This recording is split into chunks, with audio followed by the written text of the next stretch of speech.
Hello, my lovelies. I'm back. What have you guys been up to? It's been a while. I know. My hair's gotten longer. But yeah, so I'm kind of just doing my own thing. It's now January 2022. I love saying that 2022, 2022. I don't know, I just like it. Um but yeah, things are slowly moving along. I started going back to work again when it comes to like assembling furniture and mounting TVs and stuff. I didn't really want to do that because I was doing the documentary, but I had to come back for a lot of reasons. And now I feel like I'm stuck here again. So, so I'm going to put up my GoFundMe account very soon because I really need the funds to continue traveling. The money that I do have put aside, I need to use to move because my landlord's selling the house this year. So I have to be out by at least October. So I have some time, but I don't really want to like go crazy. So I still have to update the blog for the website for the stuff that I've already completed. Because while I'm traveling, I realize I can't blog while I'm traveling because there's a lot of things going on and things I have to plan and blah, blah. I don't want it. It's just too much. So I'm going to blog after the trip and then just backdate it, which I could do because it's what I could do. So that you guys can kind of feel like you're reading the blog in real time, but it's really like from like October, even though we're in January, if you know what I'm saying. Then with crypto, I booked my ticket for the crypto conference, which I'm sure I've mentioned. I just booked the place that I'm staying at and my flight. So I'm good to go with crypto. The only thing I need to do is just make sure I have the money for the transfers and my food. I think I'm within walking distance. I'm like 6 to 8 blocks from the place. I think around there. It might be a little, I mean, it looks like 6 to 8 blocks, but like with Miami, you don't know how long that block is. You don't know how long these blocks are, right? So we'll see. But it's like 2 blocks from the beach. So I'm like really excited. Other than that, life's been really easy. Calm. As you guys know, I am now fully, truly single. So I don't have to, I'm not communicating with anybody else like in my past. So if anybody is interested, I am open to dating again, which is weird for me to say that. Like online, like, hey, I'm single. But you know what? The dating websites, they're not my thing. Like Bumble and all that, they're just not my thing, you know? I like meeting people in person. So hopefully if you're going to the Bitcoin conference, you can look for me and be like, hey, I know you, you're let me school you. And I'll be like, yeah. And I'm like, what's up? And we can go grab a drink or something. Even if you're not looking for dating, like you just want to talk, I will be there. You can find me and be like, hey, and I'll be like, hey, we'll take a picture. Other than that, I really don't have very much going on. I've just been like healing, like emotionally and physically because I pulled my back. I was like, I went to bend down and I was like, I just heard pop and I was like, no. So then I just did everything I needed to do really quick because you have a certain amount of time from when you hear that pop before your back goes out completely.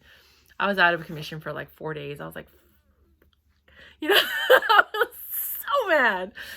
But it happens, and I don't know if it's a pinched nerve or whatever, but I just knew. I just literally, I bent down to get the conditioner out from under the sink in the bathroom, and it was like pop, and I was like, and then I was like running around making sure I did everything, and anything that required like heavy lifting or anything I took care of because I was like, this is gonna hurt in a few minutes, like to an hour.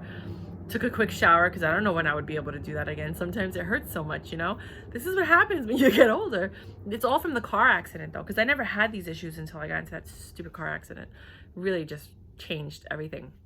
What I need to do, if you guys know, is find a healer. Because I'm going to be meeting these people while I go. Oh, and anybody else that you know that might help me with the Indigenous documentary. I'm doing Zoom interviews right now. So like I don't have to go there. I will if they allow it. But they can Zoom interview me, and I want to meet all the healers. So if you know any healers, the information will be below. You can contact me. I really, really, really want to like just expose all this information or share all this information because I'm trying to preserve the information so we don't lose the traditions, so we don't lose it. You know what I mean? Like a lot of people don't realize that when you say you have heartache, like it's a broken heart because there's pain, it's because there's a physical manifestation in your body that when you're heartbroken, that's what we say, when somebody hurts you and betrays you when it comes to love or like family, You literally, it starts to manifest in your heart, and things start to happen in your heart. That's why it's called heartache. There's a physical manifestation for every feeling, emotion that you have. Taoism and Taoism break it down better. They say that there's 5 major organs, and then all of your feelings are basically related to those organs. And the failure, if you have heart failure or organ failure, it's because you have a lot of that emotion that you didn't deal with and cope with, which is why it's so important for you to like release that energy and to forgive. Forgiving is hard, let me tell you. I never thought it was hard until I had to forgive this person. It was hard. It's hard to forgive someone when they betray you, like really betray you. That's hard, you know, but you don't do it for them. Fuck them. You do it for you because otherwise you'll have back pain and vertigo and all these things. Your body will manifest the pain that you're suffering from. Do you know what I mean? So it's like, fuck them. Excuse me. I'm being honest. Like, screw them. Like, whatever. They're idiots. Like, whatever. I'm being honest with you. This is how I felt. I was like, he's an idiot. He can't help it. Whatever. I need to forgive myself for allowing this to happen because I saw the red flags and I knew what was going on, but I still walked into it like a,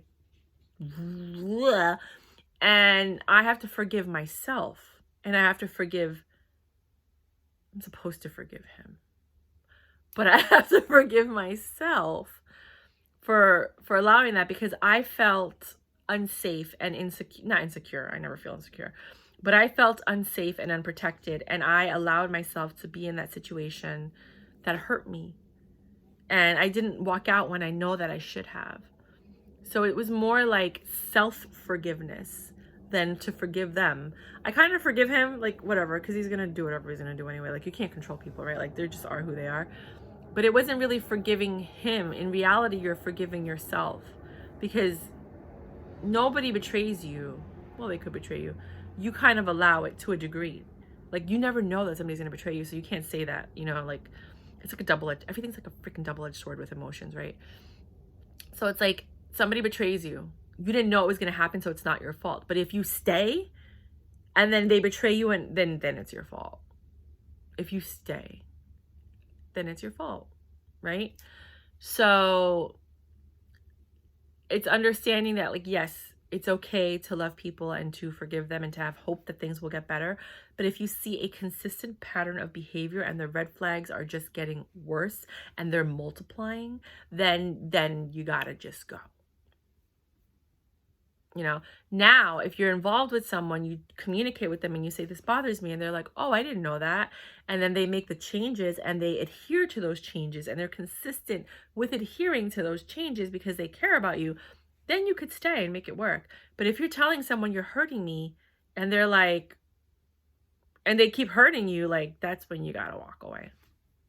That was for someone who needed to hear that, because you just, it's just, why are you going to stay in a situation where somebody just keeps hurting you? It's stupid. So that's what my healing process was like. Oh my gosh, I talk too much. Anyways, yeah, so that's what I'm doing right now. But I wanted to make a video because I love my lipstick and my hair and this sweater and my earrings, and I just like the look. So I was like, let me go make a video real quick before, so I can capture this and remember what I looked like that day. I love you guys. I'm just babbling. You know me. Anyway, bye.